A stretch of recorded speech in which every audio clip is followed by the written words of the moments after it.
That person shot was taken from the scene by ambulance. Chicago police have not said why they were following that individual, but we do know when the car that he was in crashed in that West Side neighborhood, in the video that you're about to see, Chicago police quickly moved in, shooting. Hey, don't shoot him, shorty. Hey, man. Viral video shows Chicago police officers trying to get the driver of this white Mercedes to get out. You can see officers try to break the tinted windows as the driver tries getting around officers and a CTA bus. Then it seemed like it came from one person. It didn't seem like it was multiple people shooting. Savon Dillon Sr. was walking home near Chicago and Holman when he first spotted officers following the Mercedes. Lights and sirens were on, but they were kind of on the sidewalk, the curb, what exactly? Everywhere, anywhere, just trying to get to this person. I don't know what, you know what I'm saying, they wanted him for. Chicago police have not said why they were in pursuit of the driver. Police scanner gives indication the white Mercedes was wanted for a crime on the nearby Eisenhower Expressway. It was involved in a shooting on the I-290. To the Michigan plate. The vehicle was reportedly driving in Humboldt Park. Officers got sight of it and pursued the Mercedes. Once the driver turned down an alley, he smashed into a CTA bus coming down Holman. And that's where the viral video shows officers trying to get the driver to surrender. The view from CBS Skywatch shows the massive police presence on the west side. Even state police responded. CPD says after the officer opened fire, they did find a gun in the vehicle. They have not said if the driver fired that weapon, but we do know no officer was injured. Police opened fire right in front of people, including Dillon. It make me really... Look, I'll say this. From the look of things, they got him down. They pinned him down to the car. He tried to get away. And I can play both sides here. I can say that the officers could have popped the tires, bust the windows, which they were already trying to do anyway. So they just could have kept going, try to, bust them, but they did get a call that this car was in a crime. So I don't know if it's warranted to shoot, but then again, you're using a vehicle and you're going at an officer. You know what I mean? I'm always going to justify that in a way because they already had patience with you. They already had patience with you, telling you get out the car, smashing the tires. They already got you pinned in. What else did you thought was going to happen?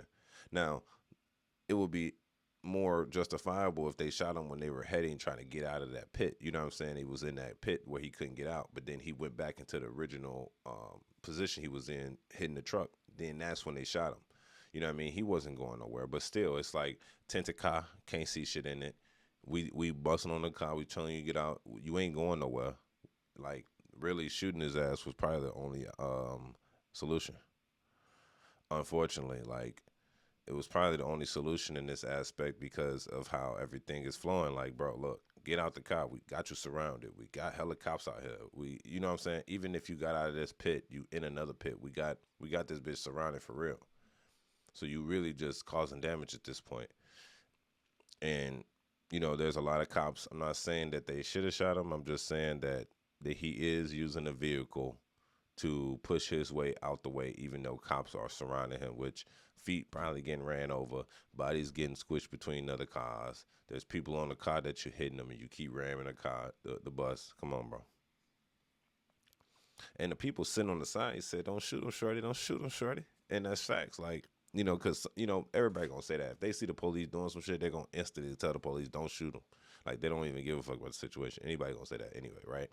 But the situation at hand is like, bro, you using a motor vehicle to get yourself out of something that you ain't getting out of. Like, the police see that. Everybody else surrounding it sees it because they seen it from outside looking in. They like, this nigga ain't getting out. Like, he's like, you know what I'm saying? He's in a sedan and he's surrounded by cars and squads. And that being said, bro, like, they're going to justify that. Facts. They're going to completely justify that. Now, the liberal city of Chicago, you don't actually think they would do something like this, but they did have a little patience. Let's just give them the benefit of the doubt. They did have a little patience with whoever was in the car. They never even identified who it was, to the public. Maybe they got to tell the family first, but they did have patience with the man. Chased him down the alley. Alley hit the car. Hit the bus. They pinned him in. He hit him with the reverse, the forward, the reverse. They hitting on the car, telling him to get out. He maneuvering. trying to get out the pit. He can't get out. He squished in. He go back to original position. Still maneuver in and out, in and out. That's when they pop him. Like, gave him plenty of time to surrender. Plenty of time to stop playing with him. And like he said, it came from a single officer. I don't think multiple officers did that. It was just one officer. So maybe they're told not to do that. That's why they had so much patience. Other cities, I wouldn't expect so much patience from officers. In this aspect, it seems like there was at least some patience going on here. Where the guy is like, you know, he's just pinned down. And, you know, shit like this, more dangerous stuff like this happen in Chicago all the time. But this is little shit to, you know, big shit, if that makes sense. Like, this is just little stuff. This ain't nothing really too crazy because, bro, look what you're doing. You're literally running from the police, hit a truck, and now your ass pinned to the car and you got killed. But you got killed on some goofy shit. Humble Park always doing some stupid ass shit. I used to live out there.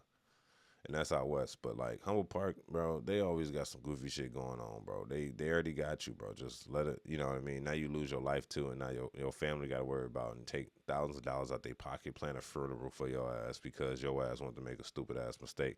When you could have just, they would have just slapped the motherfucking, they would have took him in and let his ass go. No cash bond, bro. I'm telling you, that's exactly what it went down.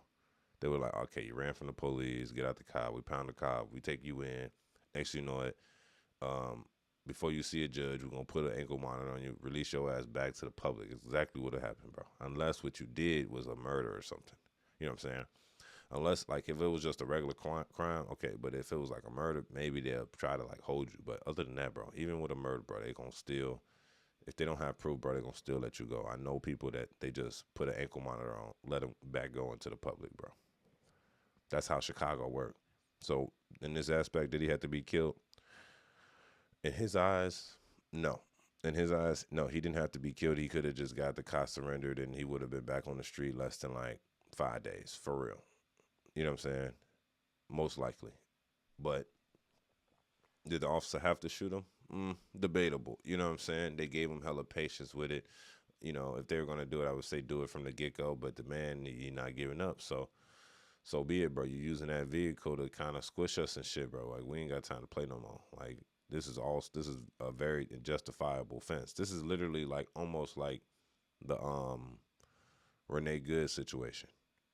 This is almost literally the same shit, right?